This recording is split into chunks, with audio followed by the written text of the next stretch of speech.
All right, now let's talk about embedding images in a bit more detail. For this lesson, I'm going to grab an image from unsplash.com, which is where we can find a lot of beautiful and freely usable images. So let's search for coffee. There are tons of coffee pictures here. I'm going to grab this picture. We can download it for free. Now look, this image comes in different sizes: small, medium, and large. For now, we're going to grab this image in a small size, but in the future, we're going to talk about embedding images at different sizes depending on the device. So on mobile devices, we want to serve a smaller image, and on desktop computers, we want to serve a larger image. For now, let's not worry about these complexities. We'll have a complete section on this topic later on. So let's download the small image. Now it says, say thank you to Nathan. Thanks, Nathan. This is a beautiful picture. You have done a great job. Now I'm going to drag and drop this image onto the images folder and then rename it to coffee. We want to give it a descriptive name. This is a small search engine optimization tip. When we provide descriptive names for our images, search engines can better understand and index our pages, okay? So here's our image. Now, let's add an image element.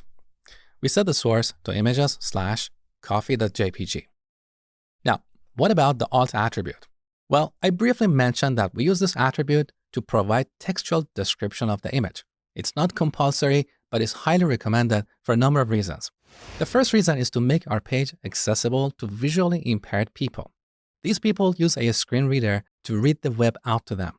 So with this alternative text, we can tell them what we are showing on the page. And that means we should write a good, meaningful description here, like a coffee mug on a table. Don't write something like image or image1. That is pointless. Now, the second benefit of providing an alternative text is that we help search engines read this text and understand what we're providing here. And there's one more benefit. If this image cannot be loaded for some reason, the alternative text is shown. Let me show you what I mean. So I'm going to add a typo here. Now, back to the browser. Look, the image is not loaded, but we see the alternative text. This can also happen if there is a network connectivity issue.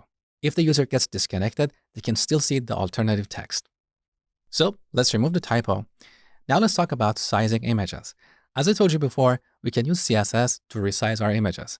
So here in the head section, let's add a style element and apply a rule to our image. Now this rule is applied to all images on the page. This is probably not something we want to do in a real world scenario. In a real world scenario, we want to apply a class to this element and then define rules for that class. We'll talk about this in more detail in the future. So for now, let's give this image a width of 200 pixels and a height of 200 pixels. Now, there's a tiny problem in our image. Can you tell? Our image is kind of squashed. Here's the reason. We're dealing with a rectangular image. Look, this is a rectangular image, but we're converting it to a square image. Now look at the shape of this coffee mug. It's kind of round, right? Like compared with what we have over here. Our image is vertically squashed. Let me show you another way to verify this. We can right-click on the image and then go to Inspect. This opens Chrome DevTools and selects our image in the DOM. Now on the right side, we can see the styles that we apply to this element.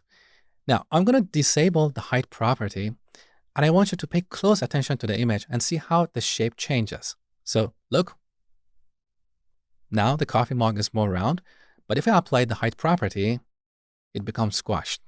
So how can we solve this problem? Well, we have a new property in CSS called object fit. So here we can set object fit to one of these values. Most of the time we use cover, so the image covers its containing box.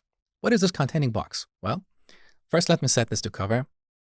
Here we have this image element, right?